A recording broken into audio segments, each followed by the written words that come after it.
ಗುಬ್ಬಿ ತಾಲೂಕಿನ ಜನತೆಗೆ good news. Hosakere ರಸ್ತೆಯಲ್ಲಿ ಬ್ರೋಝೋನ್ ಅಂಡ್ ಸಿಸ್ಟರ್ ಝೋನ್ 14ನೇ ನೂತನ ಬ್ರಾಂಚ್ ಹಾಗೂ ಸಿಜಿಎಂ ಈಜುಕೊಳ ಪ್ರಾರಂಭವಾಗಿದ್ದು, ಬೆಟ್ಟದಹಳ್ಳಿ ಚಂದ್ರಶೇಖರ್ ಮಹಾಸ್ವಾಮೀಜಿ ನೂತನ ಬಟ್ಟೆ ಮಾರಾಟ ಮಳಿಗೆಯನ್ನ ಹಾಗೂ ಈಜುಕೊಳವನ್ನ ಉದ್ಘಾಟನೆ ಮಾಡಿದ್ರು. ಪುರುಷರಿಗೆ ಹಾಗೂ ಮಹಿಳೆಯರಿಗೆ ಬ್ರಾಂಡೆಡ್ ಬಟ್ಟೆಗಳಿದ್ದು, ಎಲ್ಲವೂ ಆಕರ್ಷಕ ಆಫರ್ಗಳಲ್ಲಿ ಇಲ್ಲಿ ಬಟ್ಟೆಗಳನ್ನ ಗ್ರಾಹಕರು ಕೊಳ್ಳಬಹುದು. ಮಳಿಗೆ ಉದ್ಘಾಟಿಸಿ ಬೆಟ್ಟದಹಳ್ಳಿ ಚಂದ್ರಶೇಖರ್ ಮಹಾಸ್ವಾಮೀಜಿ ಮಾತನಾಡಿ, ಎಷ್ಟೋ ಜನ ಮಕ್ಕಳು ಚೆನ್ನಾಗಿ ಓದುತ್ತೀರಾ, ಬೆಂಗಳೂರಿನಂತಹ ಪಟ್ಟಣಕ್ಕೆ ಹೋಗಲು ಬಯಸುತ್ತೀರಾ, ನಿಮ್ಮ ಊರುಗಳಲ್ಲೇ ಸ್ವಯಂ ಉದ್ಯೋಗ ಕಲ್ಪಿಸಿಕೊಳ್ಳಿ. ಯಾವುದೇ ಸರ್ಕಾರಗಳು ಚೆನ್ನಾಗಿ ಓದಿರುವ ವಿದ್ಯಾವಂತರಿಗೆ ಕೆಲಸ ಕಲ್ಪಿಸಿಕೊಡುವಲ್ಲಿ ವಿಫಲವಾಗುತ್ತಿದೆ. ಮುಂದಿನ ದಿನಗಳಲ್ಲಿ ಈ ರೀತಿ ಆಗದಂತೆ ಸರ್ಕಾರಗಳು ನೋಡಿಕೊಳ್ಳಬೇಕು ಎಂದರು.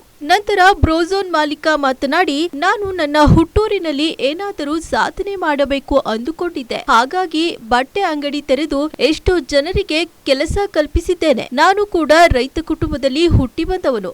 ನಮ್ಮಲ್ಲಿ ಒಳ್ಳೊಳ್ಳೆ ಪ್ರೀಮಿಯಂ ಬಟ್ಟೆ ಹಾಕಿದ್ದೇವೆ. 1,000ಕ್ಕೆ 3 ಶರ್ಟ್, 1,000ಕ್ಕೆ 3 ಜೊತೆ ಶೂ, 1,000ಕ್ಕೆ 3 ಜೊತೆ ಚಪ್ಪಲಿ, ಇನ್ನು ಬೇಕಾದಷ್ಟು ಆಫರ್ಗಳು ಇವೆ. ನೀವು ಒಮ್ಮೆ ನಮ್ಮ ಅಂಗಡಿಗೆ ಭೇಟಿ ಕೊಡಿ ಎಂದರು. ಚೇಳೂರು ಬ್ರಾಂಚಿನ ರಾಜೇಶ್ ಮಾತನಾಡಿ, ನಾವು ಬ್ರೋಝೋನ್ ಅನ್ನ 2023ರಲ್ಲಿ ರಾಮನಗರದಲ್ಲಿ ತೆರೆದೆವು. ಇದು 14ನೇ ಬ್ರಾಂಚ್ ಅನ್ನ ಚೋಳೂರಿನಲ್ಲಿ ಪ್ರಾರಂಭ ಮಾಡಿದ್ದೇವೆ. ನಮಗೆ ಹಳ್ಳಿಗಳು ಇಷ್ಟ, ಅದಕ್ಕೆ ನಾವು ಹಳ್ಳಿಗಳಲ್ಲಿ ಶಾಖೆಯನ್ನ ತೆರೆಯುತ್ತಿದ್ದೇವೆ. ನಮ್ಮ ಆಸೆ ರೈತರು ಶರ್ಟ್ ಹಾಗೂ ಪಂಚೆಯಲ್ಲಿ ಇರಬಾರದು, ಒಳ್ಳೆ ಬ್ರಾಂಡೆಡ್ ಬಟ್ಟೆ ಹಾಕಬೇಕು ಎಂಬ ಆಸೆ ನಮ್ಮದು. ದಯವಿಟ್ಟು ನಮ್ಮ ಅಂಗಡಿಗೆ ಭೇಟಿ ಕೊಡಿ. ಇಷ್ಟ ಆದ್ರೆ ಒಬ್ಬರಿಗೆ ಹೇಳಿ, ಇಷ್ಟ ಆಗ್ಲಿಲ್ಲ ಅಂದ್ರೆ 100 ಜನಕ್ಕೆ ಹೇಳಿ ಎಂದರು.